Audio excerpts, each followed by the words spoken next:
like there's two crops of people in comedy. One is the people that are like, they're never gonna like crest what it is that they're trying to do. Like they'll never count anybody out. I think I was that guy. I mean, I give all this advice, but I learned this the absolute hardest way possible.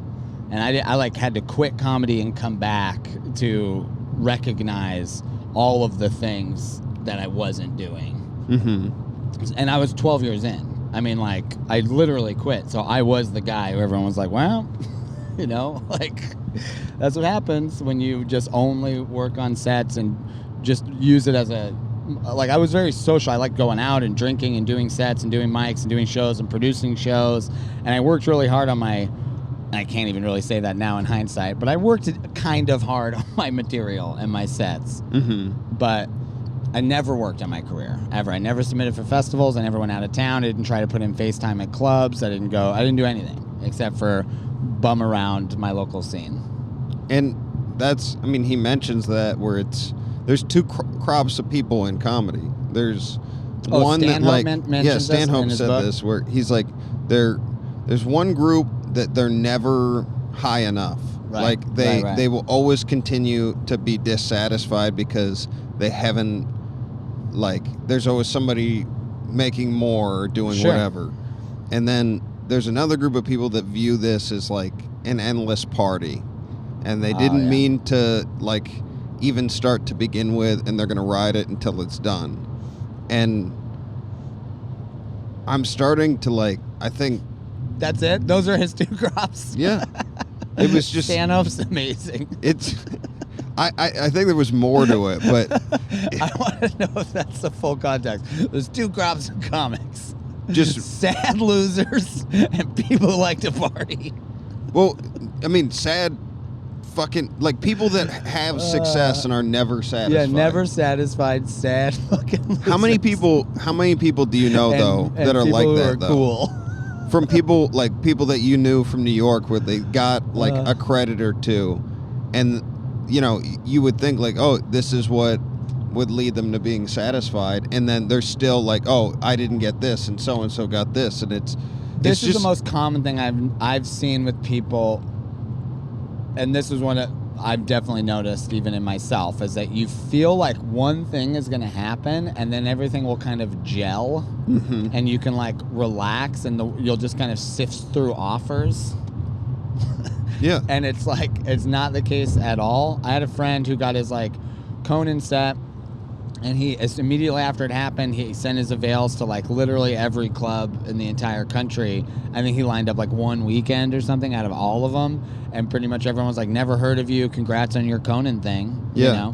Whereas people who toured the country trying to get spots, doing guest spots, featuring for people, going broke, trying to put in networking, FaceTime at all of those clubs from the early part of their stand-up career, when they first get their TV credit, all of those clubs already know them, so they're excited to work with them and give them a weekend now that they can maybe draw a little bit more, have been a little bit more legitimized, they can advertise their new credit, etc. And they know that person. And then some people get that credit, they send their avails to every comedy club in the country, and they get no's, because that's what's going to happen if you don't know anybody, you don't have any referrals or whatever. And then follow up the next year and the next quarter and hit all those places up again and try to have another credit and something else to offer. And then more bookings happen. But a lot of people in the early stage before credits send out avails once or twice, don't get anything back, and they go, fuck this. Well, and they just don't stay on top of it. It requires like, I heard this really great quote. I think it's, I don't know who it is. 6 touches or whatever. Well, that's like a sales thing. But I was going to say, what most people don't understand is aren't ready for or aren't willing to do. I forget how it goes exactly. This is what I'm getting to. Most people aren't ready for the monotony of success. And doing all of this stuff is monotonous. The social media, the sending avails, the amount of rejection, the getting up, watching your video, editing, it's making things. Well, it's not fun. necessarily. It's definitely not writing jokes and getting up and doing stand-up, which is like my favorite part. But if you want to get better at stand-up, the only way to do that is more shows that are bigger, better. And then once you have your own fan base, you can get even better at stand-up because you're articulating your voice even further for something more specific. So if you want to get really good at stand-up and you don't do all of the other stuff, then you won't get, it will slow your progress. I think I used to subscribe to that thought process. Which thought process? What you just said, the like bigger, better, whatever. And I just have seen enough comics now that like I really respect what they're doing, and I think they're super fucking funny, and they figured out how to do it without bigger, better, whatever. You know, I think there's some really brilliant, like Jay Markovitz was just on, and I think Jay is one of the funniest people I've ever met. But you don't think he would be getting funnier if he was doing more shows that were bigger crowds? Like, of course he would. He would be getting better at the craft of stand-up, but being funny and being good at stand-up are two different things. That's not what I'm saying, though. That's what I'm saying, getting good at stand-up. Being funny... I think even if you're good at stand-up, if you're not a funny person, go fuck yourself. Like, it's so weird. That's so ignorant, dude. Some of the best comics in the world are not funny off stage. Okay, but I don't want to be friends with those people. But are we talking about being a good comic, or are we talking about finding friends? I don't know. I'm just saying, like, it's just in general. Like, that's not the conversation. I mean, you want to talk about the philosophy of existing. That's like a different conversation. I think the funniest people I know would never do stand-up because they don't need it. Yeah, that's fair.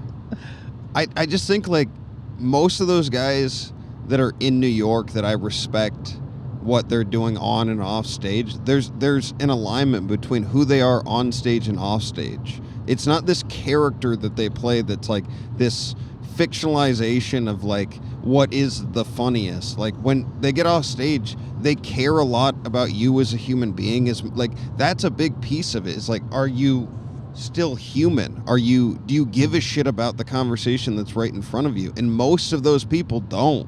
What do you mean? I don't understand. They don't give a shit about the conversation they're having, like they're not present.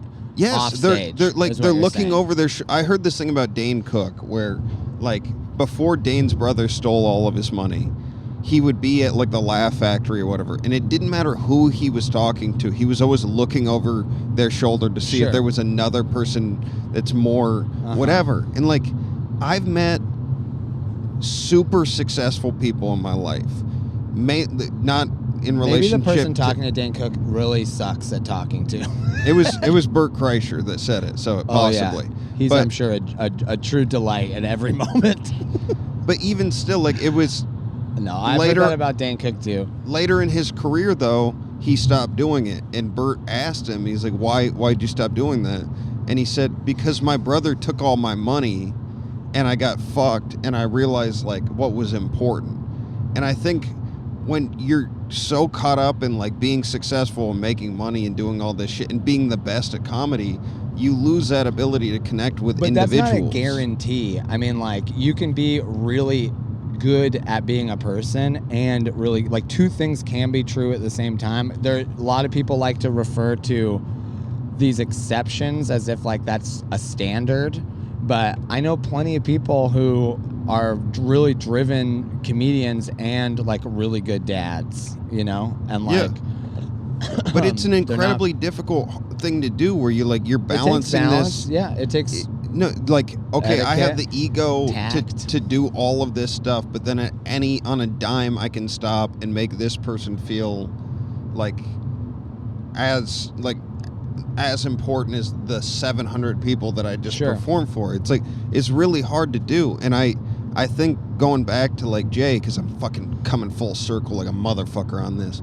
Like, one thing I respect about Jay is like, when I've seen him talking to any person, he doesn't talk to people differently. Like and maybe I'm putting him on a pedestal right now, but just like, there are people like this that I've seen in comedy where they're not, if a really successful person comes up and talks to them, they treat everybody the same.